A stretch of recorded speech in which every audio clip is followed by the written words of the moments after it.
What's up, y'all? Welcome to the Kickback FC. Appreciate you guys tuning in to our YouTube channel. Don't forget to like, share, and subscribe. So let's get into some rapid fire questions, man, to wrap up the episode. You talked about Afro beats on game days. What are you listening to, man? What's on your playlist? What's on my playlist? As far as first artist, Davido. Davido is always. Well, honestly, fall or if I tell you, say I love you. No, I'm talking about the old school ones. Like see Gobe. Like I'm talking about. Obviously, huge fan of Wizkid. Huge fan of Wizkid. Kiss Daniel. I love Kiss. Like I said, the old jam before the new generation, right? When Wojuo came out back then. I don't know if you guys know a song. Eddie Kenzo, like him, like obviously Ghanaian music. Kwame Eugene. Kwame. Stoneboy, Shatawale.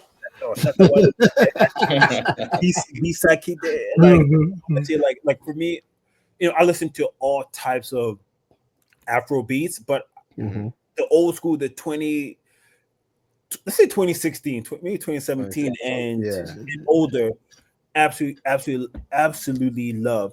And obviously, like, and I love my hip hop, right? I love my rap music. I love my Finesse, 2 Times Big Boogie. Okay. Money Bag. All right. Money Bag. Okay. The trap scene, so those are the two genres that I'm always playing on game day. Sometimes I play Little Reese. The people are from Chicago. Little Reese. Okay. Little Reese and them. Chief and them. Okay. When you talk about game day song, if there's one song, it has to be Us by Little Reese. That's like top. It's just us. That's my song. Yeah. I was at the gym yesterday and I was still playing that song running on the treadmill. Like that's my but everything but hip hop and Afro beats. Rick Ross had a crazy verse on that, I think, on the remix. Oh, it was oh my god. Drake too with his verse too, Drake too, yeah. But his one track killer, like oh my goodness. Yeah. Some good stuff. But Afro beats, oh the old school one that. That's beautiful. Yeah, that's dope. I was gonna say our favorite player growing up. Alan Shearer. Newcastle guy. There we go. And Michael Essien. Okay. Those two are my favorite players, and also throwing a third one, Jerome Boateng. That's a great shot. Yeah. Interesting. Center back. Oh yeah, 100%. So quick story. So actually, Alan Shearer, so he actually came down to DC because he was part of like NBC Sports. And what's interesting was I told Wayne Rooney that he was my favorite player, Alan Shearer. So I remember after a training session, like Wayne came up to me. He's like, "Hey, there's a surprise here for you." I was like, "What are you talking about?" He's like, "Who's your favorite player?" I was trying to think, like, okay, what's he trying to get at? He's like, "Who's your favorite player?" He's like, "Yeah, he's here." He's like, "Yeah, he's here." He's like, "I'll introduce you guys afterwards, after training." And I was like, "Man, like Alan Shearer." So I remember, so right after training session, I'm seeing Alan Shearer and I'm walking with Wayne, and it's funny because like this was recorded as well, and I just remember talk about starstruck. I was starstruck when I saw Alan Shearer, and I just shook his hand. I shook his hand for like a minute. Like I couldn't let go. I was listen, you're my favorite player. You're the reason why I love Newcastle United. Like you're the reason why, like in my parents' home in Canada, I have a little Alan Shearer action figure in my bedroom. Like you're my so that was my favorite player growing up. And obviously Michael Essien being Ghana, Cowboy, loved him, and Jerome Boateng too. Just watching him play, loving his style, the way he plays. And also throw Ledley King in there as well. Ledley King. Wow. That's a great shout. Yeah. Shout out Ledley King, bro. So underrated, man. So he was a dog. Listen, and like I said, not to talk too much about him. So obviously he played at Tottenham Hotspurs, right? So he played with Robbie Keane. And for me, like I always liked him. I always see myself similar to Ledley King because like in terms of like built, right? Like he's 6'2", I'm 6'2", right? He's 26, I'm number 26. He's a black defender, like playing on the left, left side is center back. And that was like my position too, right? Left side of center back, right footed, 6'2", about 180, 185. And also too, we're born on the exact same day. Oh wow. Exactly 10 years apart. Same day, same month, same day, same month, exactly 10 years apart. So I always like look to him as a hero figure, right? And when I got to LA Galaxy, I remember like I talked to Robbie Keane about Ledley King, right? I told him like this guy's like my hero. And then Robbie Keane and Ledley King, Ledley King, they were like, boys. And like and Robbie Keane would tell me how good of a player he was. Right? Like, this was a guy that didn't even train because of his knees. Right? So bad. Like had zero cartilage. Anytime he would run, it was bone to bone. So he couldn't even train. Wow. Right? But he would just show up, game day, 10 out of 10 performance. 10 out of 10 performance in training, which was incredible, So yeah, so shout out to Ledley. Okay. I mean, you talked about that's crazy. Alan Shearer was your favorite player. It's crazy because Wayne Rooney's my favorite player. So for you to be telling Wayne Rooney that he's your favorite player is like wow. Like this it's life is so crazy. But let's talk about Newcastle real quick, man. You guys are in the Champions League. You guys had I would say phenomenal year. Yeah, you won the Carabao Cup. You have probably one of the best strikers, or definitely one of the best strikers in the Premier League. What are your thoughts going into next season, man? What y'all trying to do in Champions League, man, or in the league? I think the goal is to always be better, right? Okay. So I'll say going to next year, top four finish. That's always the goal. Okay. Going to Champions League, I think from our experience last season, 2 seasons ago, we need depth, right? We need personnel, we need players. Because what ends up happening, you playing in all these different competitions, right? Injuries, game overload. So we need to have not just depth, but quality depth. So I think for us, if we're able to keep our big name depth players, so for example, Callum Wilson, right? Like, we keep him. He might not be a starter, might not be even your second choice striker, but if we keep someone that is experienced, knows the game like him, and then we add few pieces around the team, we can do well, right? Add a goalkeeper, center back, left back, quality right winger to support Isak up top and Gordon on the left side. We can do well. And so far, I've seen the rumors, and I am happy in terms of the names being linked with at this stage. But obviously, we need to get them in. And I know I said before in the beginning of this conversation, how if you want Isak, pay 150. No, sorry, I lie. He's not going anywhere. It's not a price tag on him. I'm sorry. 500. Yeah. No, we're not talking. But you can't put a price tag, I think, on his ability. Right? Like on his goal scoring ability, just being able to put himself in the right positions all the time and have the quality to finish those chances, and also have the physical ability to get around the pitch, to put pressure, to run into the channels. I think that's extremely tough to find. And having a player like that can give you 20 goals, 25 goals a season, right? That's a Champions League spot right there. That's, talking about revenue and income, right? That's more than a 150. You know what I mean? Like down the year. So yeah, he's not for sale. Okay. And I got a quick question. How do you feel about Eddie Howe as the manager? Because he's been with this team for time now. Since they were battling for Champions League spots to winning trophies. Some on this podcast think that they need to get a more experienced manager now that they've been in these Champions League spots. But personally, I think that Eddie Howe has done a great job for the club. But where do you see him fitting in? In future plans. I think Eddie Howe is an amazing manager. And one thing to note is when he came in, where Newcastle was. Mm-hmm. Do you remember? Yeah, the relegation. Fighting relegation, yeah. Exactly. So he's able to get a team that's in relegation to a team that's competing Champions League. For Champions League. Correct.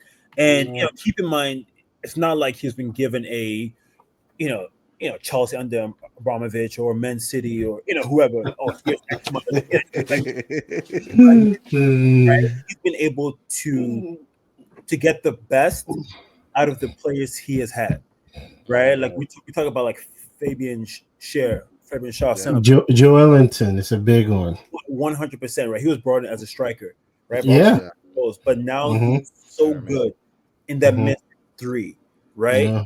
You think about like Hall, a left back, right? Young left back, and Livramento, a right back. These are players our sporting director said are not good enough, but look at them. They're now England internationals, right? Look what he's doing with. I mean, Jacob Murphy. I mean, I guess he's all right player. But just the fact that he's able to get the best out of the players he had, I think he is the manager to get us, competing and doing well in Champions League. I just think he needs the money, and the financial resources to get the players. But I think he's the guy 100%. And part of it too is as well. Look at how players respond to managers as well, right? And you see the love the players have for him. Yeah. Right? Even the players that are not playing, and that speaks a lot to his character, right? Look at someone like Kieran Trippier, who used to be England international, and now he can barely play for Newcastle, but still you can see him and Eddie Howe embracing each other. So I think that's a testament to his character as a manager. Very good. So I'll keep him. He's the right guy. He's the right guy for us. Okay. Toughest striker you faced in the MLS, and what made it? Sebastian Giovinco. That's a quick answer right there. Sebastian Giovinco. Wow. 5'3", 5'4". The way he's able to turn on a dime is absolutely incredible, right? His technical ability, all he needs is a little bit of space, and you see the shot he has on him, right? He can score anyhow, left foot, right foot, free kicks, right? And the way he's able to also work well with at the time Altidore, right? To intertwine like Toronto. He was by far the toughest player I played against, hands down in the league. Wow. I was not expecting that. Great shot. I wasn't expecting that either. And you're playing someone that's 5'3", that keeps them buzzing around. And I believe he was MVP.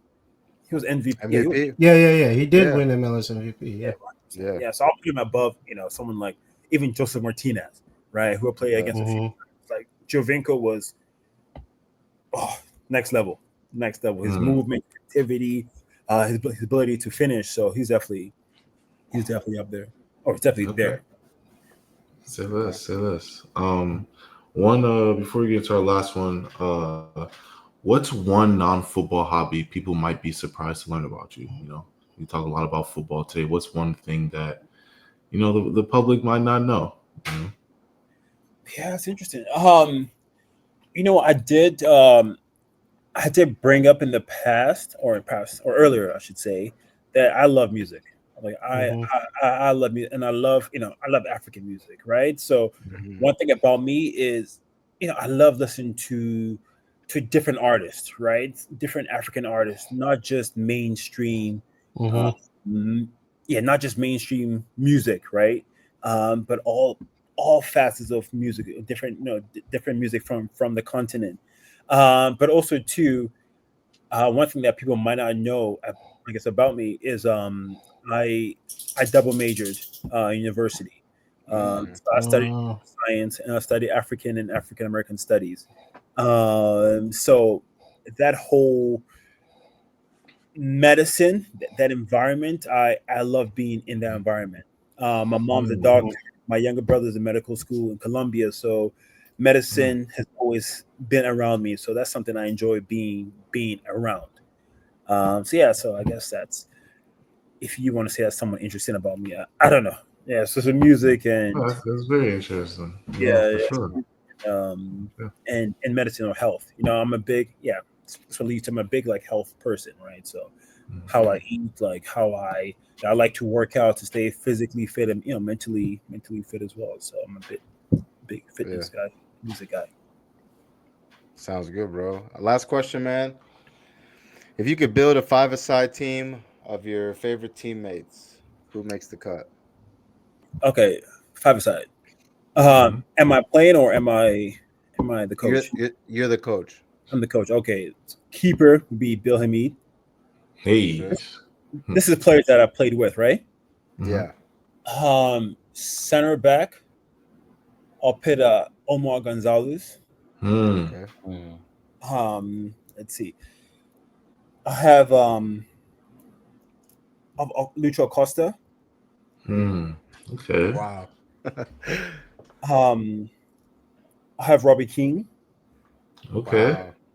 So And then that's four, right? that's four. Wait, five aside. So four players or four players? Yeah, four. Yeah. Four players and one goalkeeper. One keeper. Okay. Wow.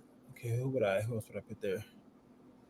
How many defenders do I need? Let's see. Let me see. Say because I don't know. I don't know if Acosta and Robbie Keane are going to play much defense, but who No, knows? I mean no. That's why you need the other people to Yeah. to work defensively. Let me see. Unless I'm forgetting someone, I'll put their. Let's see. I'll put the Sean Franklin. Put Sean Franklin. Hmm. Yeah. John Franklin. Okay. I like this Okay. side. I Yeah. like I this. like I it. like that side. Yeah. So I Sounds think, good. yeah, like I said, you have guys that defend, Yeah. allow Lucio Costa and Yeah. Robbie the King. rest. Yeah. Hmm. I was gonna say you could have even picked Wayne Rooney based off of what we were talking about earlier. Yeah. The first name, huh? The first name defensive. Yeah. But there's so many, like I said, there's so many good players that I've played with and against, right? And I think even like my five-a-side team doesn't do it justice at all, right? Because it's been, like I said, top players that I play with. Kai Kamara, like Lala Sabubaka, Kalina Costa. Like I Yeah. can go through, all my teams, So that's a tough question. But yeah. Yeah. Speaking of Kai Kamara, man, I actually live in Cincy, man. He just signed for us not too long ago.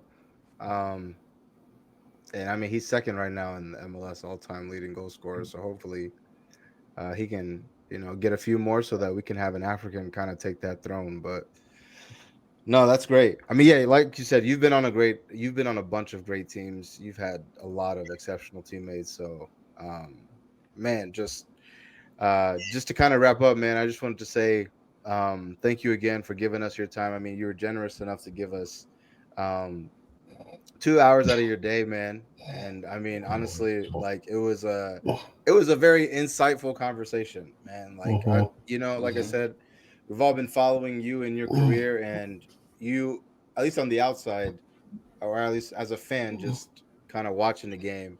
Uh, you appeared as like kind of like a reserved individual. So to have this experience with you today has been very insightful, man. So I really appreciate it. So guys.